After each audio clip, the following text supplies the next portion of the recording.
Hello students, welcome to Aishwaram Academy. எஸ்எஸ்சியில் general studies பார்ட்டில் நம்ம ரெகுலராக கிளாஸஸ் கொடுத்துட்ருக்கோம். இன்றைக்கி என்ன டாபிக் நம்ம பார்க்க போகிறோம் அப்படின்னா எக்கனாமிக்ஸில் ஆர்பிஐ அப்படிங்கிற டாபிக் தான் பார்க்க போகிறோம். இதுலேருந்து நமக்கு அப்பப்போ ஸ்லாட்டில் எக்ஸாம்ஸில் கொஷின் கேட்டுட்டு தான் இருக்காங்க.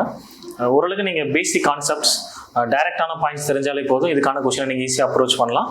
ஓகே, இப்போ ஆர்பிஐ அப்படின்றது என்னென்னு பார்த்தலாம். ரிசர்வ் பேங்க் வரதுக்கு முன்னாடி இந்தியாவில் போஸ்ட் இண்டிபெண்டன்ஸில் பிரசிடென்டல் பேங்க் தான் வந்து பார்த்திங்கன்னா இந்த கரன்சியை வந்து பார்த்திங்கன்னா இஷ்யூ பண்ணிகிட்டு இருந்தாங்க. அதனால தான் அது வந்து நம்ம பிரசிடென்டல் பேங்க் அப்படின்னு சொல்லுவோம். அது என்னென்ன பேங்க் அப்படின்னு பார்த்தீங்கன்னா bank of Bengal, Madras bank, Mumbai bank, இது மட்டும்தான் பிரசிடென்டல் பேங்க் அப்படின்னு நம்ம சொல்லிட்டு இருந்திருக்கோம். இந்த மூணு பேங்க்கையும் ஒன்றா மெர்ஜ் பண்ணி 1921 இம்பீரியல் பேங்க் ஆஃப் இந்தியா அப்படின்னு சேஞ்ச் பண்ணியிருப்பாங்க. இந்த இம்பீரியல் பேங்க் ஆஃப் இந்தியாவை தான் 1955 ஸ்டேட் பேங்க் ஆஃப் இந்தியா அப்படின்னு சேஞ்ச் பண்ணி நேஷனலைஸ் பண்ணியிருந்திருப்பாங்க. ஸோ அப்போ அதுக்கு முன்னாடி 1934 ஆக்ட் படி 1935 நமக்கு என்ன பண்ணுவாங்க அப்படின்னு பார்த்தீங்கன்னா ஆர்பிஐ அப்படின்னு ஒரு சென்ட்ரல் பேங்கை கொண்டு வந்திருப்பாங்க.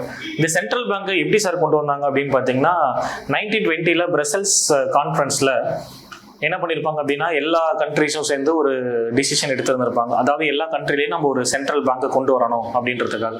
ஸோ அப்போ அந்த ரீசனை பேஸ் பண்ணி 1921 to 1954 மேஜரான பேங்க்ஸ் வந்து சென்ட்ரல் பேங்கை கொண்டு வந்திருப்பாங்க. அதாவது ஒரு 6 கண்ட்ரிஸ், இந்தியா மாதிரி south Africa, New Zealand, Ceylon, Israel, China, இந்த மாதிரி கண்ட்ரீஸில் வந்து பார்த்தீங்கன்னா ஒரு ரிசர்வ் பேங்க் வந்து கொண்டு வந்திருந்திருப்பாங்க. இப்போ நம்ம இந்தியாவில் இருக்கிறது மட்டும் என்ன அப்படின்னு பார்க்கலாம், சரிங்களா. ஆர்பிஐ அப்படின்றது ரிசர்வ் பேங்க் ஆஃப் இந்தியா அப்படின்னு நம்ம சொல்லுவோம். இது எப்போ நமக்கு எஸ்டாப்ளிஷ் பண்ணுறாங்க அப்படின்னா 1934 ஆக்ட், ஆர்பிஐ 1934 ஆக்ட் படி ஏப்ரலும் 1935 வந்து பார்த்தீங்கன்னா எஸ்டாப்ளிஷ் பண்ணுறாங்க. ஓகே, இதனுடைய ஸ்டார்ட் பண்ணும்போது ஹெட் குவார்ட்டர்ஸ் எங்கே இருந்தது அப்படின்னு பார்த்தீங்கன்னா கொல்கத்தாவில் இருந்தது. அதுக்கப்புறம் 1937 மும்பைக்கு வந்து பார்த்தீங்கன்னா சேஞ்ச் பண்ணுறாங்க. ஓகே, இந்த பேங்க் வந்து எப்போ நேஷனலைஸ் பண்ணுறாங்க அப்படின்னு பார்த்தீங்கன்னா 1949 வந்து பார்த்தீங்கன்னா நேஷனலைஸ் பண்ணுறாங்க. நேஷனலைஸ்ட் அப்படின்னு பார்த்தீங்கன்னா ஒரு நாட்டுக்காக அர்ப்பணிக்கப்பட்டது, சரிங்களா. இப்போ இதில் இருக்கக்கூடிய ஹையஸ்ட் போஸ்டிங் நம்ம என்ன சொல்லுவோம் அப்படின்னு பார்த்தீங்கன்னா கவர்னர் அப்படின்ற மாதிரி சொல்லுவோம். அந்த ஆர்பிஐனுடைய ஹையஸ்ட் போஸ்டிங் வந்து கவர்னர். அப்போ ஆர்பிஐடைய ஃபர்ஸ்ட் கவர்னர் எஸ்டாப்ளிஷ் பண்ணும்போது யார் இருந்தாங்க அப்படின்னா சர் அஸ்பர்ன் ஸ்மித் அப்படின்றவர் இருந்திருப்பார், சரிங்களா. இதுக்கு அடுத்தபடியா இந்தியாவில இருந்து யார் ஃபர்ஸ்டா இருந்திருப்பாங்க அப்படின்னா ஜிடி தேஷ்முக் அப்படின்றவர் இந்தியாவுடைய ஃபர்ஸ்ட் கவர்னர். அவர் ஆர்பிஐடைய 3rd கவர்னரா இருந்திருப்பாரு.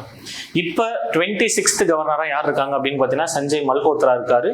அப்போ இதுக்கு முன்னாடி யார் இருந்திருப்பாங்க அப்படின்னு பாத்தீங்கன்னா 25 சக்தி கந்ததாஸ்,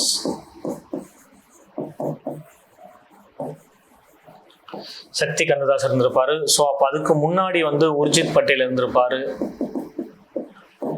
இதுக்கு முன்னாடி ரகுராம் ராஜன் இருந்திருப்பாரு, ரகுராம் ராஜன். இவங்க எல்லாமே வந்து பார்த்தீங்கன்னா ஆர்பிஐடைய கவர்னர்ஸ்.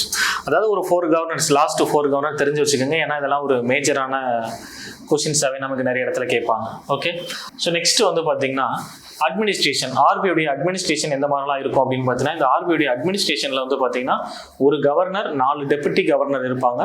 இந்த 4 டெபுட்டி கவர்னர் ப்ளஸ் ஒரு கவர்னர் யாரை வந்து அப்பாயின்மெண்ட் பண்ணுவாங்கன்னா கவர்மெண்ட் ஆஃப் இந்தியா தான் வந்து பார்த்தீங்கன்னா அப்பாயின்மெண்ட் பண்ணும்.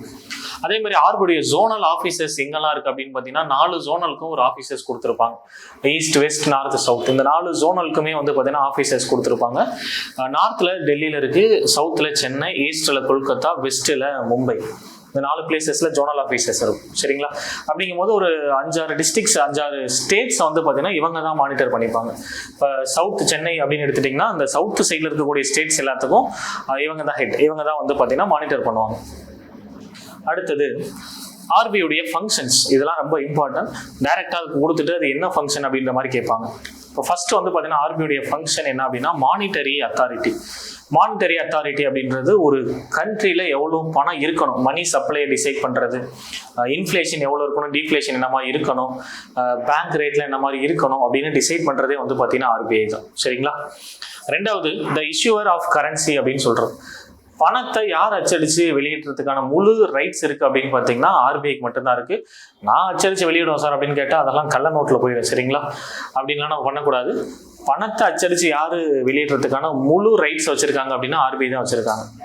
அதே மாதிரி ₹1 கரன்சி, அதுக்கு கீழே ஏதாவது நம்ம வந்து ஒரு கரன்சி வெளியிடுறோம் அப்படின்னு பார்த்தீங்கன்னா அது ஆர்பிஐ வெளியிடாது. அது எல்லாமே ஃபினான்ஸ் மினிஸ்ட்ரியோட கண்ட்ரோலுக்கு போயிடும், சரிங்களா. இந்த ஆர்பிஐ வெளியிடக்கூடிய நோட்டு தான் வந்து பார்த்தீங்கன்னா நம்ம வந்து ஃபியாட் மணி அப்படின்னு சொல்லுவோம், இல்லைன்னா லீகல் டெண்டர் அப்படின்னு சொல்லுவோம். அதாவது சட்டப்பூர்வமான பணம், இல்லைன்னா கட்டளை பணம் அப்படின்னு தமிழில் நம்ம சொல்லுவோம். அடுத்தது the issuer of banking licence. Sir இப்போ இந்தியாவில் இவ்வளோ பேங்க் இருக்கு, அதுக்கெல்லாம் யார் சார் அப்ரூவல் கொடுத்துருப்பாங்கன்னா ஆர்பிஐ தான் கொடுத்துருப்பாங்க. சரிங்களா? அது எந்த ஆக்ட் படி கொடுப்பாங்க அப்படின்னு பார்த்தீங்கன்னா செக்ஷன் 22 பேங்கிங் ஆக்ட். செக்ஷன் 22 படி என்ன பண்ணியிருப்பாங்க அப்படின்னா பேங்க்கான லைசன்ஸை கொடுப்பாங்க. இப்போ உங்கள்கிட்ட ஒரு 10,000 கோடி பணம் இருக்குது அப்படின்னா நீங்கள் என்ன பண்ணிக்கலாம்னா ஒரு பேங்க் ஆரம்பிச்சிக்கலாம். ஆர்பிஐட்ட போய் நீங்கள் வந்து ஒரு மினிமம் அவங்க டெபாசிட் பண்ணுற சொல்கிற அமௌண்ட்டை டெபாசிட் பண்ணிவிட்டு நீங்கள் என்ன பண்ணலாம்னா பேங்க்கை ஸ்டார்ட் பண்ணலாம். சரிங்களா? உங்கள் நேம்லேயே கூட நீங்கள் ஸ்டார்ட் பண்ணலாம். மாரியம்மன் இந்தியன் பேங்க் அப்படின்ற மாதிரி கூட நீங்கள் ஸ்டார்ட் பண்ணலாம். ஒரு படத்தில் வடிவேல் சொல்லுவார்ல அந்த மாதிரி உங்கள் பேரில் கூட நீங்கள் என்ன பண்ணலாம்னா பேங்க்கை ஸ்டார்ட் பண்ணிக்கலாம்.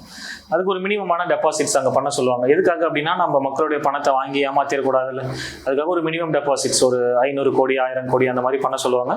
அது டெபாசிட் பண்ணிவிட்டு நீங்கள் என்ன பண்ணிக்கலாம்னா பேங்க்கை நடத்தலாம். அப்படி பார்த்தா ப்ரைவேட் செக்டார் பேங்க் நிறையா இருக்குல்ல, கரூர் வைசியா பேங்க், இந்த மாதிரி டிஎம்பி தமிழ்நாடு மெர்கண்டைல் பேங்க், இந்த மாதிரி பேங்க்ஸ் ப்ரைவேட் செக்டரில் நிறையா இருக்குது. அப்படிங்கும்போது நீங்கள் பணம் இருந்துச்சு அப்படின்னா பேங்க்கை நம்ம ஆர்பிஐ அணுகி என்ன பண்ணிக்க முடியும், ஆரம்பிச்சுக்க முடியும். அதுக்கான செக்ஷன் என்ன அப்படின்னா செக்ஷன் 22 படி தான் பேங்க் லைசன்ஸ் வந்து ஆர்பிஐ ப்ரொவைட் பண்ணுவாங்க. அடுத்தது banker to the government. Banker to the government அப்படின்னா இந்த ஆர்பிஐயில் ஒரு இண்டிவிஜுவல் அக்கௌண்ட் வந்து யாராலையும் ஓப்பன் பண்ண முடியாது. இப்போ என்கிட்ட அதிகமாக பணம் இருக்குது அப்படின்னா நான் போய் ஆர்பிஐயில் எனக்கு ஒரு அக்கௌண்ட் ஸ்பெஷலாக ஓப்பன் பண்ணிக்கிறேன் அப்படின்னா பண்ண முடியாது. அது முழுக்க முழுக்க கவர்மெண்ட்டுக்காக ஒர்க் பண்ணக்கூடிய பேங்க். ஸ்டேட் கவர்மெண்ட்டுக்கும் சென்ட்ரல் கவர்மெண்ட்டுக்கும் ஒரு அட்வைசரி கமிட்டி மாதிரி ஒர்க் பண்ணும். அப்புறம் அதனுடைய கேஷ் ஃப்ளோ எந்த மாதிரி இருக்குது, எதில் இன்வெஸ்ட்மெண்ட் பண்ணணும், கவர்மெண்ட் செக்யூரிட்டிஸை மெயின்டைன் பண்ணுறது, இதுதான் வந்து ஆர்பிஐடைய ஒர்க். அடுத்தது லெண்டர் ஆஃப் லாஸ்ட் ரிசார்ட் அப்படின்னா நீங்கள் கடைசியாக போய் யார்கிட்ட கடன் கேட்பீங்க அப்படின்னா ஆர்பிஐட்ட தான் கடன் கேட்பீங்க. அதாவது இப்போ பேங்க்கு, இப்போ நான் வந்து ஒரு இந்தியன் பேங்க் இருக்குது, ஓகே ஒரு எக்ஸாம்பிள், அவங்க போயிட்டு ஒரு சடனாக ஒரு கடன் தேவைப்படுது. அந்த கடன் யாருக்கிட்ட போய் கேட்க முடியும் அப்படின்னு பார்த்தீங்கன்னா ஆர்பிஐட்ட தான் கேட்க முடியும். அதுதான் லெண்டர் ஆஃப் லாஸ்ட் ரிசார்ட் அப்படின்னு சொல்கிறோம். இப்போ இந்தியன் பேங்க் கடைசியாக போய் யார்கிட்ட கடன் கேட்பாங்க அப்படின்னு பார்த்தீங்கன்னா ஆர்பிஐட்ட தான் கேட்பாங்க. ஸோ அப்போது அதுவுமே சும்மா கொடுக்க மாட்டாங்க, ஏதாவது ஒரு கொலட்ரால் வாங்கி வச்சுட்டு தான் கொடுப்பாங்க. சரியா? நம்ம பையன் தானே, காசு வாங்காமல் கொடுக்கலாமே, எதுவும் கொலட்ரால் இல்லாமல் கொடுக்கலாமே அப்படின்லாம் கொடுக்க மாட்டாங்க. யாராக இருந்தாலும் ஒரு செக்யூரிட்டிஸ் அங்கே நான் வந்து சப்மிட் பண்ணி ஆகணும். அதுதான் கொலட்ரால் சப்மிட் பண்ணிங்கன்னா தான் பேங்க்குக்கே கடன் கொடுப்பாங்க. சரிங்களா? சரி, நெக்ஸ்ட் வந்து பார்த்தீங்கன்னா custodian of foreign exchange reserve. Foreign எக்ஸ்சேஞ்சை வந்து பார்த்தீங்கன்னா ப்ராப்பராக மெயின்டைன் பண்ணுறது யாருடைய வேலை அப்படின்னு பார்த்தீங்கன்னா ஆர்பிஐயோடைய ஒர்க்கு தான். அதாவது கரன்சியை பை பண்ணுறது, டாலர்ஸை பை பண்ணுறது, செல் பண்ணுறது, இதெல்லாம் யாருடைய ஒர்க்கு, ஆர்பிஐ ஒர்க்கு தான். இப்போ இந்திய நாட்டில் எப்படி கரன்சிஸ் டாலர்ஸ் இதெல்லாம் நம்ம வந்து மெயின்டைன் பண்ணுறோம் அப்படின்னா நீங்கள் டாலராக வெளிநாட்டில் சம்பாதிக்கக்கூடிய பணம் டாலரில் இருக்குன்னா அது இந்தியாவுக்கு வரும் பொழுது ஆர்பிஐ வாங்கி வச்சுக்கிட்டு அதுக்கு ஈக்குவலான அமௌண்ட் என்ன பண்ணுவாங்க அப்படின்னா உங்கள் அக்கௌண்ட்டுக்கு ட்ரான்ஸ்ஃபர் பண்ணி விடுவாங்க. இப்போ நிறைய பேர் ஃபாரின்லாம் ஒர்க் பண்ணுறாங்கல்ல, ஸோ அவங்களுக்கு டாலரில் தான் சம்பளம் கிடைக்கும். டாலர்லேருந்து நீங்கள் அப்படியே பணம் அனுப்புனா நமக்கு வராது. ஸோ ஆர்பிஐ என்ன பண்ணுவாங்க, அதை வாங்கி வச்சுட்டு அந்த டாலருக்கு ஈக்குவலான பணத்தை மாற்றி கொடுப்பாங்க. ஸோ அப்படி தான் இந்தியாவுக்கு வந்து டாலர்ஸ் வருது. சரிங்களா? இந்த மாதிரி நிறைய வழிகள் இருக்குது. சரிங்களா? ஃபாரின் இன்வெஸ்ட்மெண்ட் நிறையா இருக்குது. அப்படிங்கும் போது டாலர் வாங்கி வச்சுக்கிட்டு தான் பண்ணுறது. ஸோ அதுக்கு அடுத்தபடியாக ரெகுலேட்டர் ஆஃப் எக்கானமி அப்படின்னா எக்கானமியை வந்து பார்த்திங்கன்னா ஸ்டேபிளாக மெயின்டைன் பண்ணுறது ஆர்பிஐ தான். அதாவது ஒரு கண்ட்ரியில் இன்ஃப்ளேஷன், டீஃப்ளேஷன், பேங்க் ரேட் இதெல்லாம் ஸ்டேபிளாக மெயின்டைன் பண்ணுறது ஆர்பிஐடைய வேலை தான். அதுக்குன்னு சில பாலிசி சமைச்சு என்ன பண்ணியிருப்பாங்க அப்படின்னா அதுக்குன்னே சில டீம்ஸை போட்டு ஒர்க் பண்ணுவாங்க. அதுதான் மானிட்டரி பாலிசி அப்படின்னு சொல்லுவோம். அந்த மானிட்டரி பாலிசியை கொஞ்சம் நம்ம என்ன பண்ணிக்கலாம் அப்படின்னு பார்த்தீங்கன்னா ஒரு ஸ்டேபிளாக ஜஸ்ட்டு ஒரு மூவ் பண்ண ஆரம்பிச்சிங்கனாலே, ஒரு பாயிண்ட் லெவலில் மூவ் பண்ண ஆரம்பிச்சிங்கனாலே இங்கே என்ன ஆகும் அப்படின்னு பார்த்தீங்கன்னா அந்த கேஷ் ஃப்ளோ, பேங்க் ரேட் இது எல்லாமே என்ன ஆரம்பிக்கும் அப்படின்னு பார்த்தீங்கன்னா கொஞ்சம் ஸ்டேபிளாக வர ஆரம்பிக்கும். புரியுதுங்களா? இன்ஃப்ளேஷன், டிஃப்ளேஷன் கண்ட்ரோல் இருந்தால் மட்டும்தான் மக்கள் எல்லாருமே ப்ராப்பராக வந்து லைஃப் ஸ்டைலை மூவ் பண்ண முடியும். இப்போ ஸ்ரீலங்காவில் கூட ஒரு விஷயம் வந்துச்சுல்ல, என்ன காரணம், அங்கே இருக்கக்கூடிய கேஷ் ரிசர்வ் ஃபுல்லாமே காலி ஆகிடுச்சு, இன்ஃப்ளேஷன் எக்கச்சக்கமாக போயிடுச்சு.